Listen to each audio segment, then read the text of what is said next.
Hello, welcome again to class. Thank you so much for being there. It's good to know that you're there. Thank you so much. It's quite encouraging that each time we show up, that you're there to listen to what we have to share.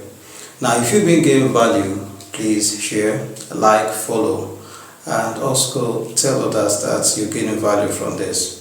Now, it won't do any harm if you give a compliment. Compliment, be liberal with them. Say thank you for doing this.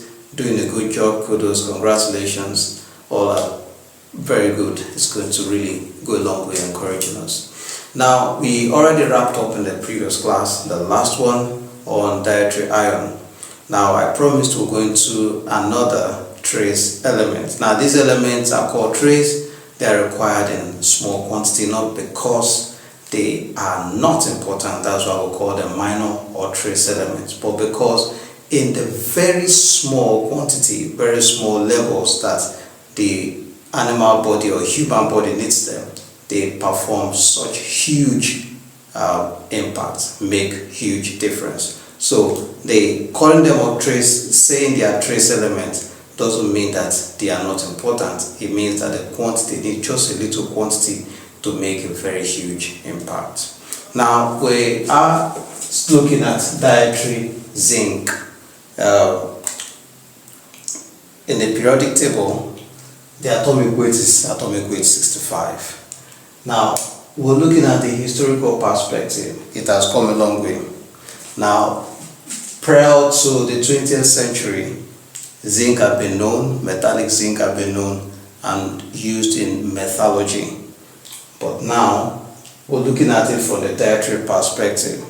Dietary zinc from the 21st century have been recognized to be an essential element for health as far back as the early 19th days and that. Now, by 1869, Rowling, who is a scientist, had discovered that it was necessary for growth of certain fungi. Now, as we go through this, you're going to see the importance of zinc in, for example, yeast that is used in production of bread and leavening other baking substances, bread and the others. Now, zinc plays a vital role in the growth of fungi. So it was discovered in 1869 that zinc is actually very crucial in the growth of certain fungi, in which case yeast is categorized also as kind of fungi.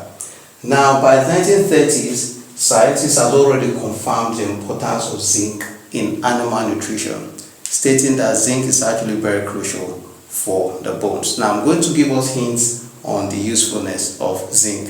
These are just preparatory, kind of piece of the iceberg before we go into these things full force by the time we look at them into how they function.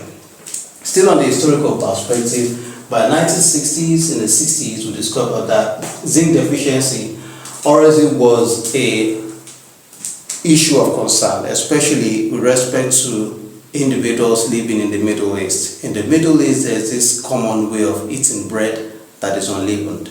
Now, when we talk about leavened bread, we're talking about bread that has not been produced with yeast in them. What does yeast do? Yeast in bread causes the bread to rise, like a leavening substance, a substance that causes bread to rise, the kind of get bloated while it heats. But you'd observe, if you watch some films or so that is depicting life in the Middle East, or maybe you're in the Middle East now, you agree that some of the bread are usually flattened, they are not leavened, they are not swollen like the bread you see. So when you have unleavened bread, it shows that it's an indication that it is not having yeast, no yeast. And yeast, you already seen that is a kind of fungi. So where fungi, the fungi category of yeast is not available, you see that yeast is not in those kind of bread that is produced or eaten in the Middle East. That is one. Number two, soy breads were made from grains, for example, corn or certain other kind of grains. Those grains are very high in what is called phytic acid or phytate. Now what does phytate do? Phytate binds certain minerals like zinc, iron, calcium, and phosphorus. So phytic acid is actually the store in which phosphorus is available in grains. Like you have in legumes, you have in nuts, you have in grain cereals and others. But what it does is that it now binds with zinc, binds with iron 3, binds also with calcium, binds also with phosphorus, making them unavailable.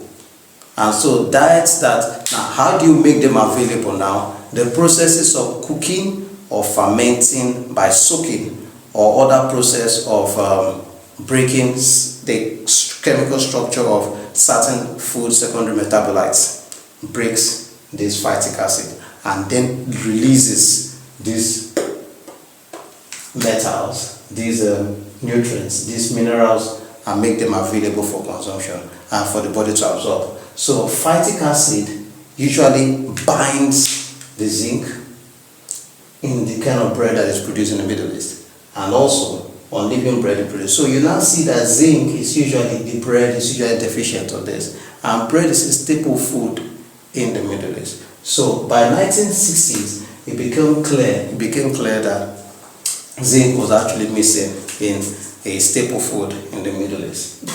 Now, to this, it led to poor absorption of zinc. I've already explained why it happened that way. There's poor absorption because phytic acid binds to the zinc, making them unavailable.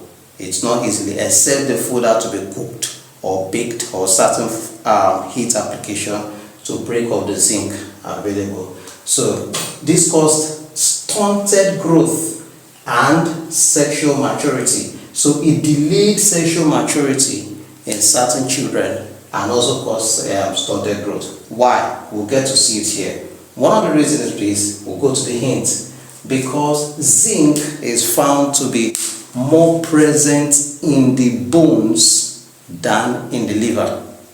Unlike the other trace elements like iron, I talked about iron in the previous class, iron is usually very well stored in the liver. The same thing applied with other trace elements. You have also phosphorus and the others. But zinc is usually found mostly in the bones, just like calcium and magnesium. Now, because of this, it usually affects stunted growth when it's deficient in little quantity. So zinc has been found to be very much abundant in the tissues of the body. However, unlike other trace elements that are stored in the liver, zinc is usually stored in the bones. Now, most zinc in the blood usually are present in the erythrocyte. You know the blood components, red blood cells, which are different, and they're different from the white blood cells, and then they have the platelets. However, it has been discovered that zinc is usually present in that component of the blood that is called the erythrocytes, which are the red blood cells. The white blood cells are also called the leukocytes. You already know that. So zinc is usually present in the red blood cells, erythrocyte. Now the last hint I want to give is that zinc is usually poorly absorbed in the intestine. This brings us back. This point brings us back to what I was talking about here, because phytic acid binds zinc and makes them unavailable. The only place where it can be released is usually when the food substance is heated or baked. Heat process or heat treatment break the bond that binds zinc and other trace elements to fight it in grains like nuts, legumes, and the others. Now in the next class, I want you to see, in the next we'll be talking about sources of dietary zinc. Then you get to see that if now phytic acid stops or hinders availability of zinc, can we get from other sources? Yes, you can get from animal tissues like the meat and from the bones. Now let me not preempt myself. I want you to join in the next class, in the next video. Just watch out. Very soon you're going to have them. Please let's meet in the next video. Thank you for staying tuned. Thank you for watching. Thank you for your time. Thank you for your compliments, sharing. You have a question, please ask. Let's meet then. Thank you. Bye.